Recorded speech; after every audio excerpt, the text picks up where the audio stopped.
Dit is de Ierwal in Ljouwert, joert op het hichtepunt van de storm. Levensgevaarlijk vanwege bjem die het omknappen als luciferhoutjes. En zij is het op meer plekken in de stad. Oppassen is het ek op de Oudlandsdiek. Bij de nijbouw van Zorgcentrum Erasmusheim waait allerhande bouwmateriaal van het dak af.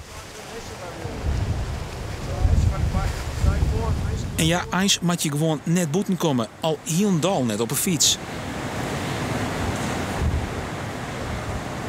Bij de Iersal Ljouwert is het van de mooi schrikken als een pad van het dak loslid.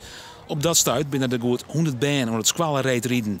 Die worden vottendaags evacueerd via het WTC. De band die stond op de iers en op een gegeven moment een stuk lawaai. En even schin. En toen ben we naar boeten tot de raft.